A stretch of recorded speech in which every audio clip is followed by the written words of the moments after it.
सुबह के समय यदि टीवी चैनल खोलते हैं तो यहां पर कोई बता रहे हैं तथाकथित विद्वान कि यहां पर यह काल सर्प दोष है, यहां पर यह अंक गलत हुआ है, यहां पर यह चीज है, वो चीज है, यह ग्रह दशा है, इनको ऐसे ठीक किया जाता है। तुम्हें दिखाई नहीं देता? तुम राजनीति की बात करते हो तो बाल की खाल निकालते हो, बड़े विद्वान बनते हो, बड़े आंकड़े तुम्हारे पास में होते हैं। जब इस तरह की मूर्खतापूर्ण बातें हो रही होती हैं तो तुम्हें पता नहीं लगता कि ये सारी की सारी बातें मूर्खतापूर्ण हैं। इस देश में एक नक्षत्र में, एक घड़ी में, एक पल में, एक समय में, एक दिन में कितने सारे बच्चे पैदा होते हैं। क्या वो सारे के सारे एक जैसे होंगे? क्या सबके सबका भाग्य एक जैसा होगा? क्या सबके सबका कर्म एक जैसे होंगे? या सबके सब लोगों पर उतने ही दुख, तकलीफें, कष्ट इत्यादि आएंगी? सबके सब उतने ही मेधावी हो जाएंगे? सबके सब बिल्कुल अलग हो सकते हैं। एक घड़ी, एक पल में, एक समय में, एक माँ बाप के पास भी अगर जुड़वा बच्चे पैदा हो जाते हैं तो उन लोगों के भी स्वभाव अलग हो सकते हैं भाई। एक गुंडा बन सकता है, एक आईएएस बन सकता है। कर्महीन बना करके रख दिया है इस झूठे धर्म ने, लोगों को पाखंडी बना करके रख दिया है। कोई आदमी अपने आप को शक्ति पुत्र बताने लग जाए, कोई आदमी अपने आप को विष्णु का पुत्र बताने लग जाए, कोई आदमी बताए मैंने अमृतत्व का वरदान ले लिया है, जब तक इस संसार के अंदर से कोई दुख कष्ट नहीं मिट जाते हैं। और आप लोग मूर्ख हैं, आप यकीन करते हैं।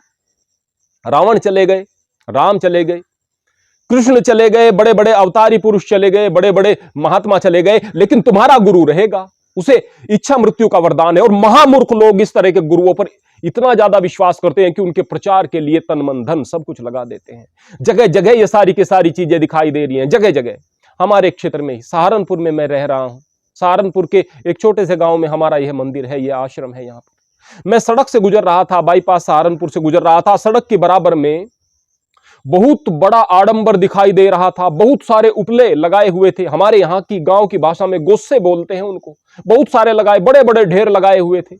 पता चला कि ये क्या तैयारी हो रही है कि कोई बड़े साधु बाबा आएंगे, पंजाब से आएंगे, वहां से आएंगे और वो यहां पर बैठकर तपस्या करेंगे। कौन सी तपस्या करेंगे महामूर्खों, कौन सी करेंगे?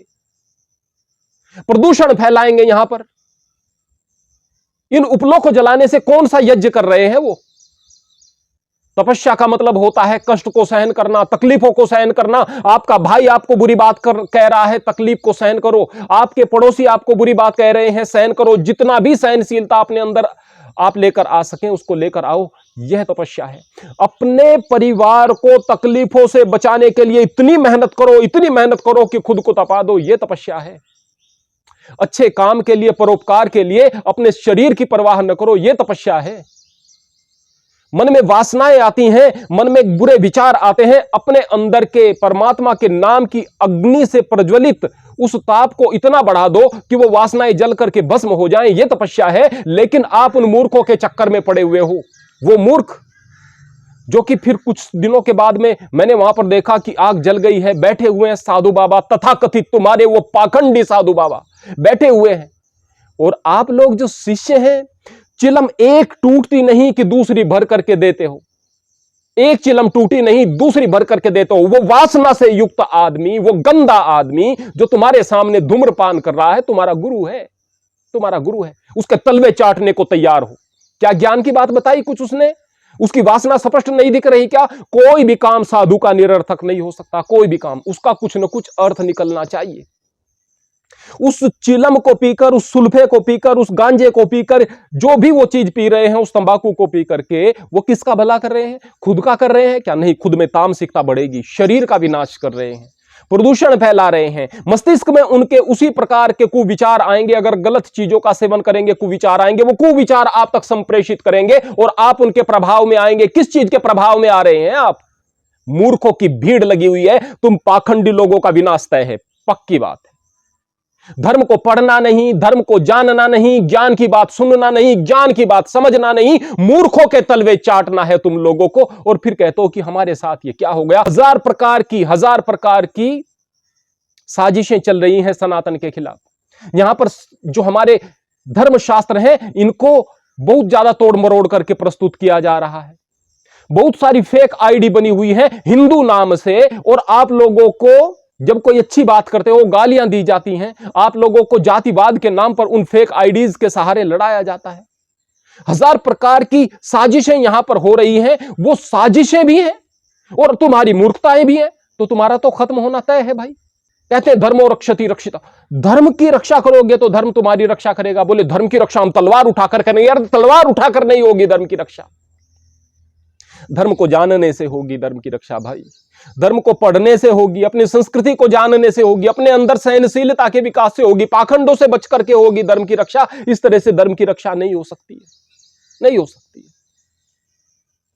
बहुत सारे लोग बार बार पाखंड करते हैं, तुम्हें दिखाई नहीं देता। एक बाबा पकड़ा गया, अरे तुम्हारा बाबा पकड़ा गया, हमारे वाला अच्छा है, फिर उसके वाला भी पकड़ा गया, फिर तीसरा कहेगा देखो हमारे वाला अच्छा था, ये दोनों पाखंडी थे, वो तीसरा भी पकड़ा गया, चौथा कहेगा कि हमारे वाला तो बिल्कुल साफ है।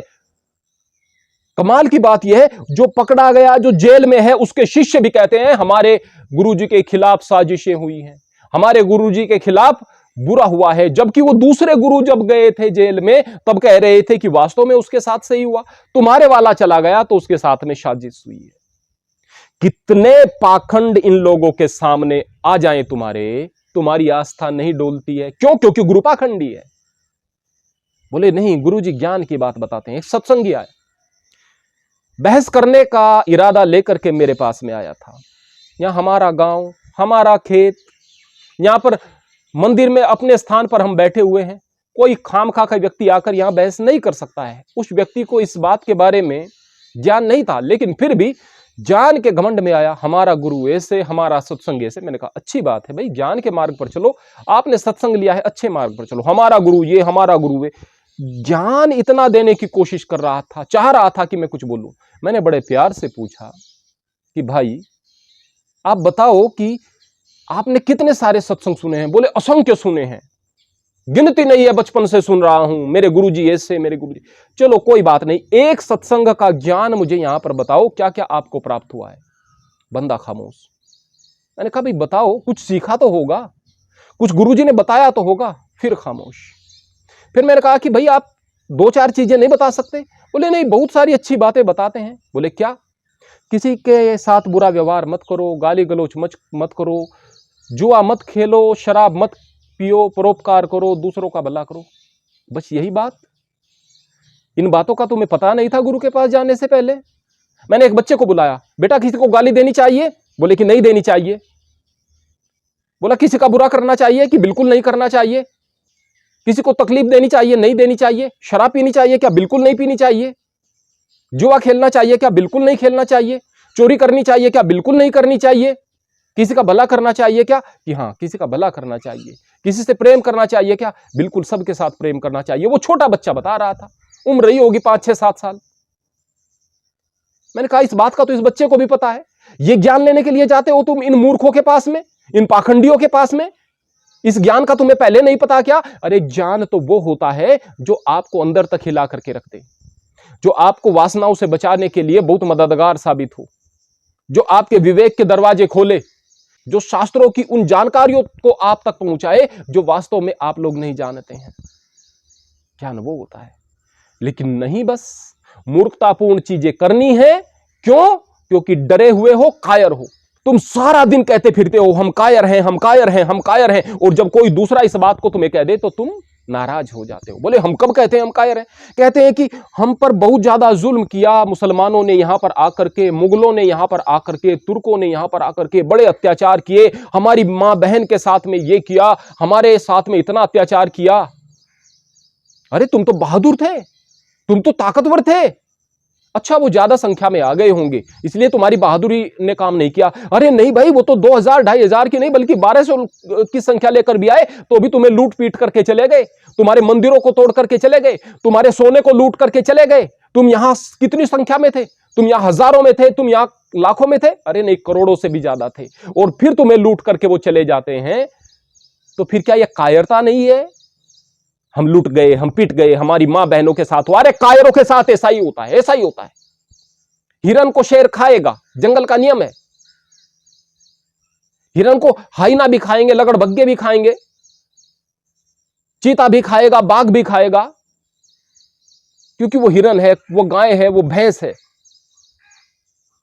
यदि आपके अंदर प्रतिरोध की क्षमता नहीं है, यदि आपके अंदर कायरता है, यदि आपके अंदर कमजोरी है, तो आप तकलीफों को सहन करोगे। हम शूद्र थे, बाहर से लोग आए और उन्होंने हम पर अत्याचार किए। क्यों किए? क्यों किए अत्याचार? तुम तो यहां पर मूल निवासी थे, तुम तो संख्या में ज्यादा थे, तुम तो मेहनत करने वाले थे, दूसरे लोग तो खाली बैठने वाले थे, वो तो कमजोर थे, वो तो बाहर से आए थे। तुम्हारी बात सही भी मान ले, कैसे कर दिए तुम पर अत्याचार? उनका सर नहीं फोड़ दिया तुमने? उनकी गर्दन क्यों नहीं काट दी तुमने? जब कोई पंडित तुम पर अत्याचार करता था या सवर्ण तुम पर अत्याचार करता था तो उसका प्रतिकार क्यों नहीं किया? बहादुर थे, ताकतवर थे, ज्यादा थे। अरे जब भी कमजोर हो गए, हकीकत की बात यह है भाई, छोड़ो कि कौन बाहर से आया, कौन कहां से आया। आज देश में जहां पर आप रह रहे हो, सब मिलजुल करके रहो भाई, और अक्ल की बात करो। हिंदुओं तुम्हारा कुछ नहीं हो सकता, कोई भी आकर के तुम्हारा परमात्मा बन जाता है, ब्रह्मांड का स्वामी बन जाता है। यहां तक कि यह बात कहता है मैं तुम्हारे ब्रह्मा विष्णु महेश से ऊपर हूं। कौन सा है तुम्हारा धर्म? कौन सा धर्म है तुम्हारा? कौन है तुम्हारा इष्ट? तुम्हारी किताबें बोले यहां पर शिव सबसे बड़े हैं, दूसरे सब उसके चेले चपाटे हैं। क्या ऐसा नहीं कहता है शिव महापुराण? क्या ऐसा नहीं कहता है? दूसरा आपका क्या विष्णु पुराण यह नहीं कहता कि विष्णु सबसे बड़ा है और दूसरे चेले चपाटे हैं? क्या शाक्त पुराण में यह चीजें नहीं आती? मां शक्ति सबसे बड़ी है, दूसरे तो उसके बच्चे हैं। किसको सही मानोगे? हम तीनों को सही माने। महामूर्ख हो तुम। अरे भाई वेदों को पढ़ो, उपनिषद को पढ़ो, आप श्रीमद् भगवत गीता को पढ़ो, आप दर्शन शास्त्रों को पढ़ो। कहां उलझे हुए हो? फिर इनके गुरुजी सामने निकल करके आते हैं। कोई भागवत की कथा कर रहा है तो कोई दूसरे अपना इष्ट बता रहा है, कोई शिव महापुराण की कथा कर रहा है और दूसरे को छोटा बता रहा है। फिर आपके संतों में लड़ाइयां हो रही हैं, संतों में लड़ाइयां हो रही हैं। इष्ट अलग अलग हैं, भगवान अलग अलग हैं आपके। अरे इस ब्रह्मांड का स्वामी एक है, इस परमात्मा के अलावा कहां पर जा रहे हो आप? कस्मई देवाय हविष्या विधि में किसकी आप पूजा कर रहे हैं? किसकी पूजा करनी चाहिए तुम्हें? उस एक परम सत्ता की पूजा करनी चाहिए, चाहे आप जिस भी रूप में माने, लेकिन आपका ख्याल यह होना चाहिए कि यही एक परम सत्ता है। आप हर रूप में, जिस भी रूप में आप परमात्मा को स्वीकार करते हो, उसी रूप में परमात्मा आपके भाव को स्वीकार करता है। आकाशात् पतितं तोयम यथा गच्छति सागरम सर्वदेवस्य नमस्कारम केशवम प्रति गच्छति। आकाश से गिरने वाला जल जिस प्रकार से सागर के प्रति स्वतः चला जाता है, ठीक इसी प्रकार आप किसी भी देवता की यदि उपासना भाव से कर रहे हैं, यह भाव मानकर कि यही एक परम पिता परमात्मा है जो पूरी सृष्टि का मालिक है, हिंदू का भी, मुसलमान का भी, सिख का भी, ईसाई का भी, कीड़ी का भी, कुंजर का भी, जानवर का भी, हर चीज का मालिक यही है, पूरे ब्रह्मांड का नियंता यही है, तो आपका यह भाव वहीं तक पहुंच जाता है। और जब आपके मन में यह भाव होता है कि उसका परमात्मा अलग, इसका अलग, ये भगवान अलग, वो भगवान अलग, ये ईश्वर अलग, वो ईश्वर अलग, तो फिर तुम्हारी यही दुर्गति होती है जो दुर्गति तुम्हारी यहां पर हो रही है। जब तक मन में कायरता है, उस कायरता की वजह से डरे हुए लोग जब आप किसी गुरु की शरण में जा रहे हो, उसे भगवान मान बैठते हो।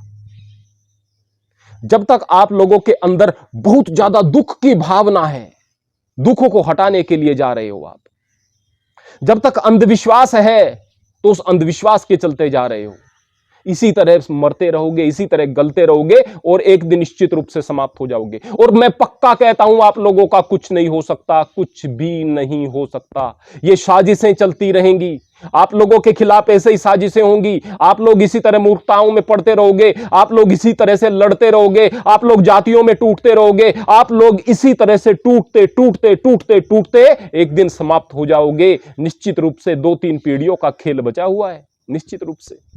देखना फिर तुम्हारा क्या होने वाला है मूर्खों।